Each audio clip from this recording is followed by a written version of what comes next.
Welcome to another episode of Pages from Apache County History with Dolly Patterson.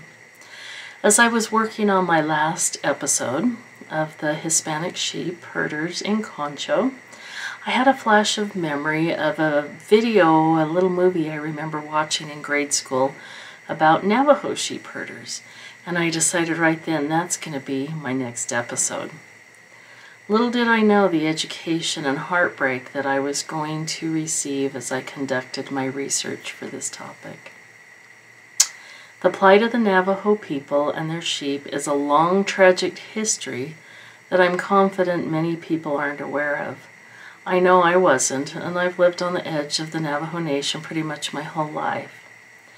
My eyes of understanding are a little more open now, and my heart aches for the senseless loss and injustices that have been perpetrated upon my neighbors and friends. At times not on purpose, but through a lack of understanding and a near refusal to try and understand another's culture. I hope that this video will engender understanding and empathy for some very tragic passages from Apache County history whose effects still linger today. Centuries before Christopher Columbus landed in the Americas in 1491, Navajos were already settled in the Four Corners area of the Colorado Plateau. It is believed that centuries ago the Holy People taught the Diné how to live the right way and to conduct their many acts of everyday life. They were taught to live in harmony with Mother Earth, Father Sky, and the many other elements such as man, animals, plants, and insects. Churro sheep were brought over by Spanish conquistadors in the late 1500s, the first domestic sheep in North America, and they later became known as the Navajo-Churro sheep, which became a vital part of Navajo culture, providing meat, milk, and wool fiber. The sheep are rugged and resilient and can go days without eating or drinking and can tolerate a wide range of temperatures. It is not uncommon to see the births of twins and triplets with Churro sheep, and the ewes give birth easier than other breeds. They are protective of their offspring and are also resistant to many sheep diseases, which help them survive. The Churro breed have two lengths of wool, a long top coat with an undercoat of shorter fibers. Together these fibers combine to make stronger, more durable wool. This factor, combined with the tight weave that Navajo rugs are known for, mean that these rugs are created to last. Churro wool is low in lanolin, so it takes less water to clean. This was important to the Navajo who live in a land of scarce water resources. Churro wool doesn't need as much carding and is easily felted, which means less time and labor to prepare the wool for weaving. In addition, Churro sheep can be shorn twice a year instead of only once. By the late 1800s, the Churro had become an important part of Navajo life and culture. The Navajo used everything with the sheep: the meat, milk, hides, and wool. The first tragic loss of Navajo-Churro sheep came in 1863 when the Navajo were declared enemies of the United States, and Colonel Kit Carson and troops marched into Navajo country and tore up cornfields, burned peach orchards, killed horses, and mass slaughtered their sheep, leaving them to rot. The Navajo people were then marched to Bosque Redondo, or Fort Sumner, an internment camp in eastern New Mexico, where they were kept until 1868. This is known as the Long Walk. Many Navajo died on the Long Walk or later in the camp from disease and malnutrition due to the poor living conditions. After a treaty was signed, they were returned to the reservation and issued sheep at Fort Defiance. Most of the sheep distributed were the Navajo-Churro sheep, and they were encouraged by the government agents to increase their flocks, which they did, up until the 1930s. There are copious events that led to the tragic Livestock Reduction Program of the 1930s through 40s. Number one, it was the Dust Bowl era, and the government and conservationists were already up in arms about the human effect on land in the Plains region. Number two, there had been a severe drought from 1899 to 1904 in the Southwest, which hadn't seen such a severe drought since the 1660s. With so little moisture during this period, the plants weakened, which set the stage for rapid erosion when the summer monsoons hit.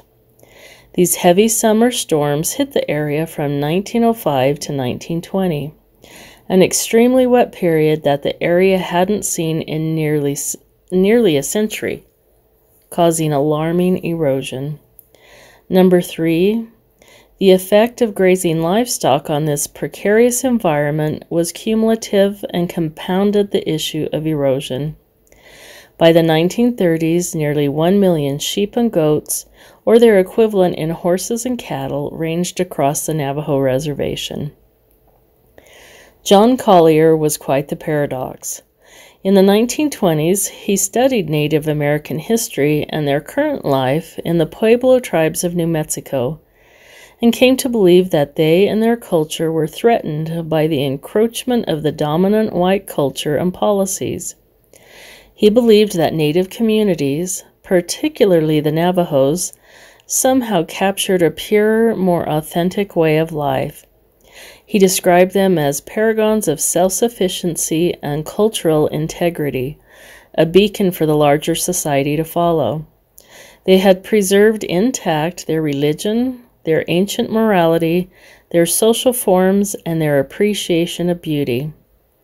However, in 1933, he was appointed as the Commissioner for the Bureau of Indian Affairs under President Franklin D. Roosevelt, and served in this role until 1945.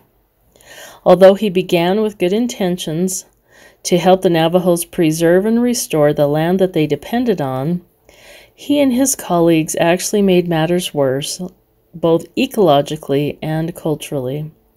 Some of the biggest mistakes they made was ignoring the long-established cultural patterns, belittled local knowledge and cultural understandings of nature, and refused to listen to the Navajos' advice and suggestions in implementing the Livestock Reduction Program. Outside observers did not realize the deep cultural connections that Navajo people had to their sheep. They did not even try to comprehend Diné conceptions of herd ownership by stripping Navajo women of their herds and asserting that their husbands owned them instead. And they were unwilling to recognize the knowledge acquired by the Diné over centuries of herding sheep in this arid land. The beginning of the livestock reduction this time took place during the winter of 1933-34. John Collier's agents and local traders purchased more than 86,500 sheep from the Navajo stock owners. This barely made a dent in the massive herd of 1.3 million sheep and goats. In 1934, goats became the target of the reduction because they were thought to be particularly destructive to the range. Federal stockmen purchased 150,000 goats and 50,000 sheep, but the results of this were disastrous. Many of the livestock were in very remote areas far from the railheads, and the cost of getting them to market was higher than their value, and in many instances the herds were slaughtered on the spot, in front of their shocked and devastated owners. The Diné valued goats in ways that Collier and his men never fully grasped. For many Diné, goats measured the difference between feast and famine. They were a dependable source of food. Besides meat, they also provided milk and goat cheese. The loss of the goats was devastating. In her book, Dreaming of Sheep in Navajo Country, author Marcia Weisger quoted former vice chairman of the Navajo Tribal Council, Howard Gorman. It was a terrible sight where the slaughtering took place, near what is now the Hubble Trading Post in Ganado. There was a ditch where sheep intestines were dumped, and these were scattered all over. The women folk were crying, mourning over such a tragic scene. Other comments I came across in my research. Sheep is life. How can one live if their life is being taken away from them? We view sheep as part of our family, and here people saw them shot down and slaughtered right in front of them. Sheep are like family. Many of the people will feed them before they feed themselves. Ron Garnanez, a shepherd and president of the board of the Navajo Lifeway, said, "The sheep are like our ancestors. They are part of our prayers and ceremonies. They have sacred names and sacred chants. They are not just animals. They are our spiritual guardians." I found that sheep even figure in the annual Miss Navajo pageant. The contestants must slaughter, skin, and clean a ewe in about an hour. To the Navajo people, sheep is life. Sheep provides a way of life, but they also give the Navajo people a way to clothe themselves, eat, work, and take care of the land. Government agents targeted the Churros because they were considered inferior. They were considered a scrub, unimproved, and was worthless in terms of the Eastern textile trade. It's not a machine-processed wool, so they wanted to push for the Merino and Rambouillet type breed, which is not the most suitable breed for hand spinning and weaving in the Navajo way, or for survival in a harsh climate. Besides slaughtering the animals, the government also limited the number of sheep, goats, horses, and cows that people could have, and issued grazing permits, which are still enforced today. A horse was equal to 5 sheep, so if they wanted to keep their horses, they had to reduce the number of sheep they owned. They were also restricted to a particular section of land that they could keep the animals on, rather than moving the herd seasonally for summer and winter grazing. In the end, this actually greatly exacerbated the erosion issues. By the 1950s, scientists determined that livestock reduction did not improve erosion to the extent that they had projected. Despite that realization, the damage had been done. The cultural importance of sheep and livestock had been eroded, and the economy on the Navajo Nation damaged. By the 1970s, only a few hundred Churros remained in the United States. But today there are ongoing efforts by multiple organizations to help revive the breed. There are several thousand on the reservation today, but due to prolonged drought, their fate is still precarious. This is a dark and heartbreaking era of our history, but I hope that we can all come away from this with a deeper cultural understanding and feelings of empathy, brotherhood, and friendship. Please join me next time as I sit down to chat further about this and kind of the current state of sheep on the reservation with my coworker and friend, Michelle Jones, for another page from Apache County History.